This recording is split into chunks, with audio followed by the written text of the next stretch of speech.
What's up, everybody? Today I'm going to be doing something a little bit different. I'm going to be reading a spooky story. It's a creepy pasta, and it's called The Russian Sleep Experiment. I can't see who made up this story, actually. Author unknown. Great. Fantastic. But alright, well, hopefully you guys enjoy this story, and let's continue. The Russian Sleep Experiment. Russian researchers in the late 1940s kept 5 people awake for 15 days using an experimental gas-based stimulant. They were kept in a sealed environment to carefully monitor their oxygen intake so the gas didn't kill them, since it was toxic in high concentrations. This was before closed-circuit cameras, so they only had microphones and 5-inch thick glass porthole-sized windows into the chamber to monitor them. The chamber was stocked with books, cots to sleep on, but no bedding, running water, a toilet, and enough dried food to last all 5 of them for over a month. The test subjects were political prisoners deemed enemies of the state during World War II. Everything was fine for the first 5 days.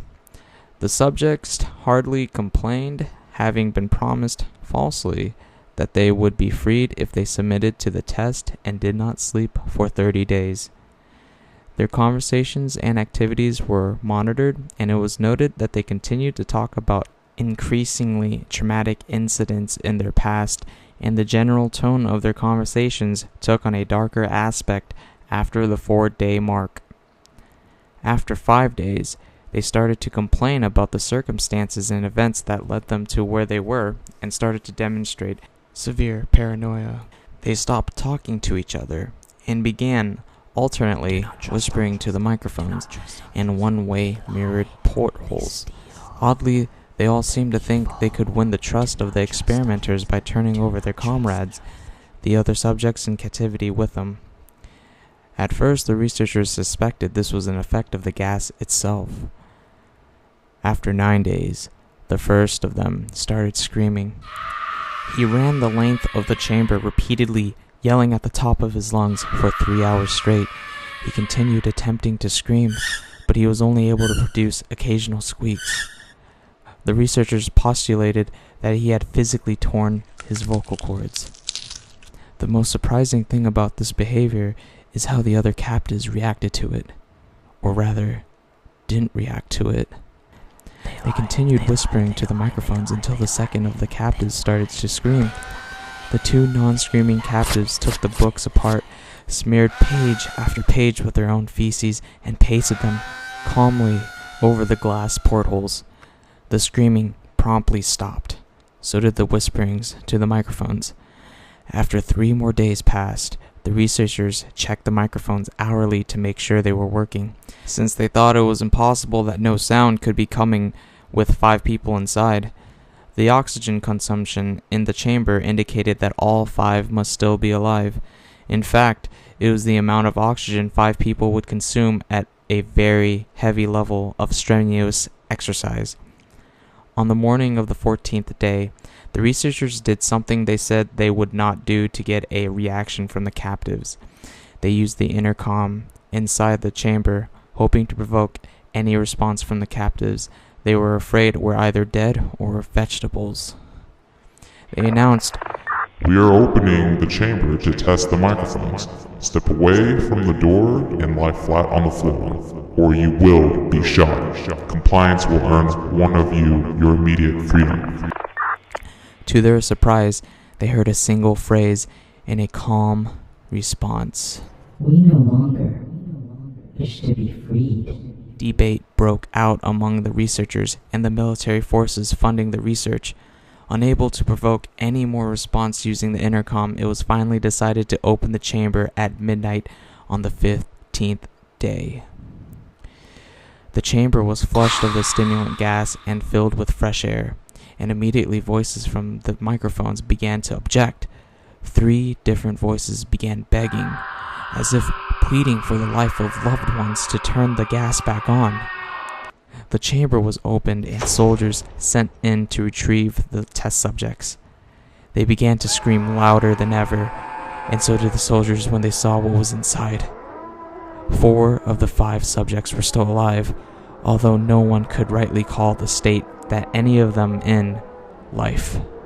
The food rations past day 5 had not been so much as touched. There were chunks of meat from the dead test subjects' thighs and chest stuffed into the drain in the center of the chamber, blocking the drain and allowing 4 inches of water to accumulate on the floor. Precisely how much of the water on the floor was actually blood was never determined.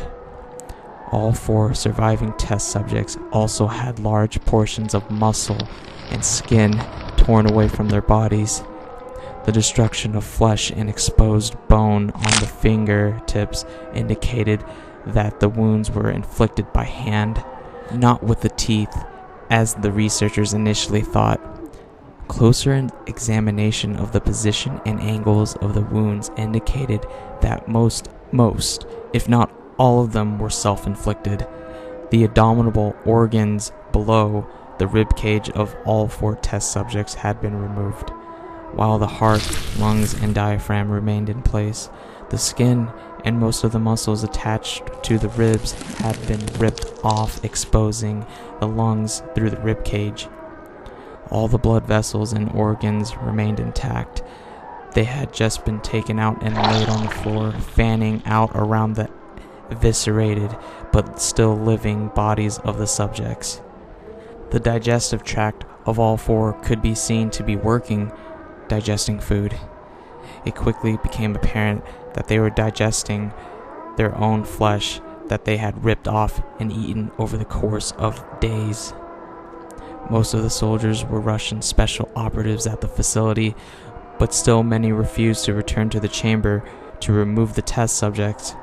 They continued to scream to be left in the chamber and alternately begged and demanded that the gas to be turned back on, lest they fall asleep.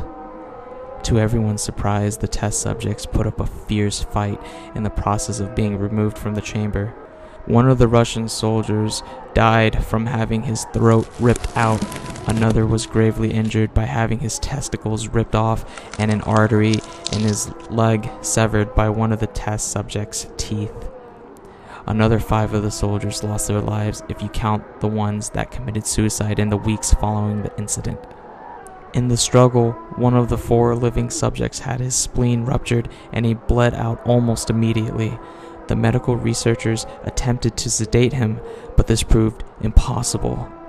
He was injected with more than 10 times the human dose of a morphine derivative and still fought like a cornered animal, breaking the ribs and arm of one doctor. When heart was seen to beat for a full 2 minutes after he bled out, to the point there was more air in his vascular system than blood. Even after it stopped and he continued to scream and flail for another 3 minutes, struggling to attack anyone in reach and just repeating the word More, over and over, weaker and weaker, until he finally fell silent. The surviving 3 test subjects were heavily restrained and moved to a medical facility, the 2 with intact vocal cords continuously begging for the gas, demanding to be kept awake. The most injured of the 3 was taken to the only surgical operating room that the facility had. In the process of preparing the subject to have his organs placed back within his body, it was found that he was effectively immune to the sedative they had given him to prepare him for the surgery. He fought furiously against his restraints when the anesthetic gas was brought out to put him under. He managed to tear most of the way through a 4-inch wide leather strap on one wrist, even though the weight of a 200-pound soldier holding that wrist as well. It only took a little more anesthetic than normal to put him under, and the instant his eyelids fluttered and closed, his heart stopped. In the autopsy of the test subject that died on the operating table, it was found that his blood had tripled the normal level of oxygen. His muscles that were still attached to his skeleton were badly torn, and he had broken 9 bones in his struggle to not be subdued. Most of them were from the force his own muscles had exerted on them. The second survivor had been the first of the group of 5 to start screaming.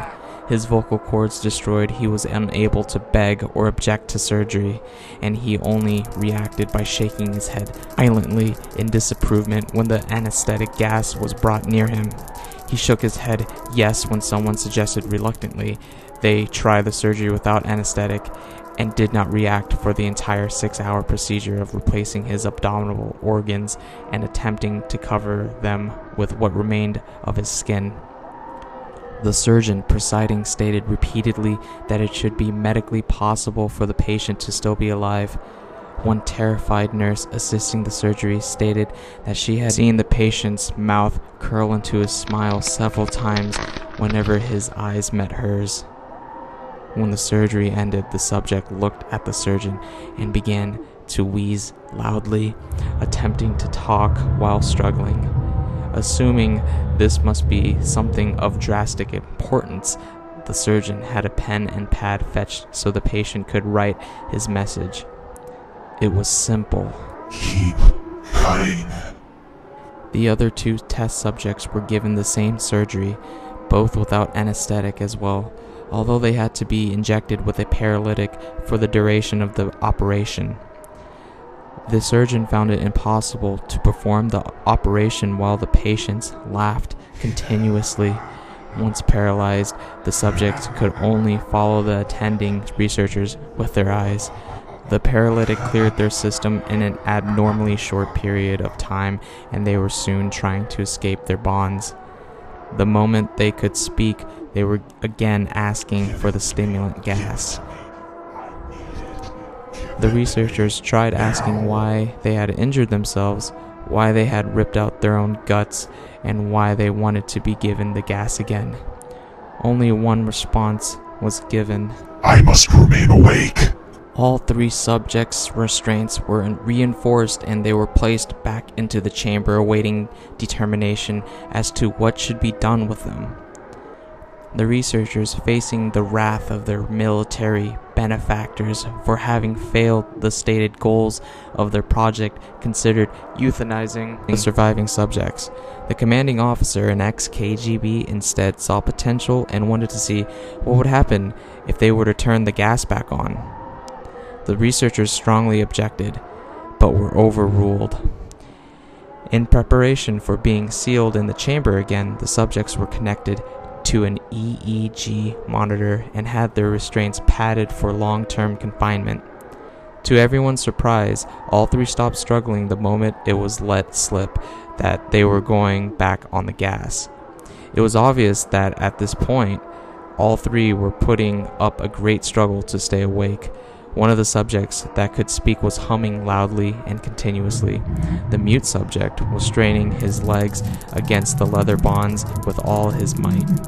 First left, then right, then left again for something to focus on.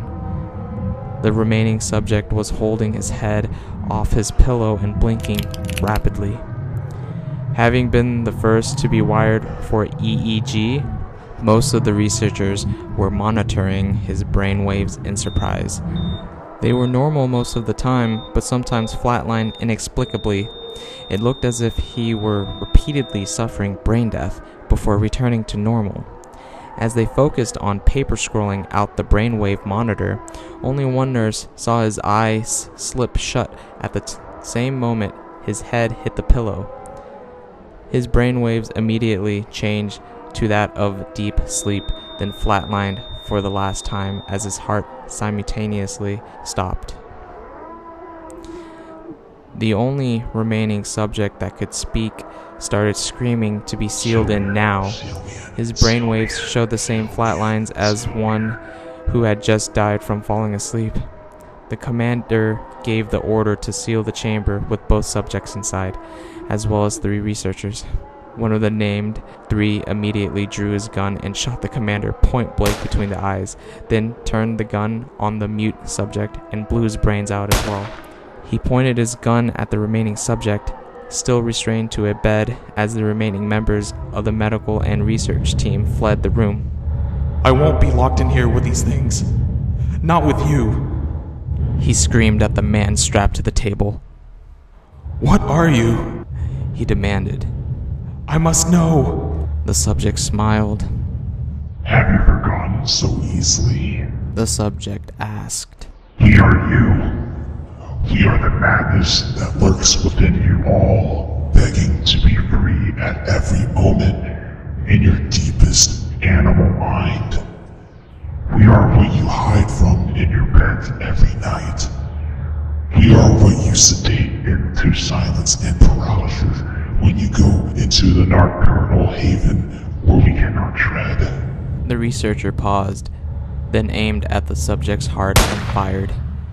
The EEG flatlined as the subject weakly choked out. So, nearly free.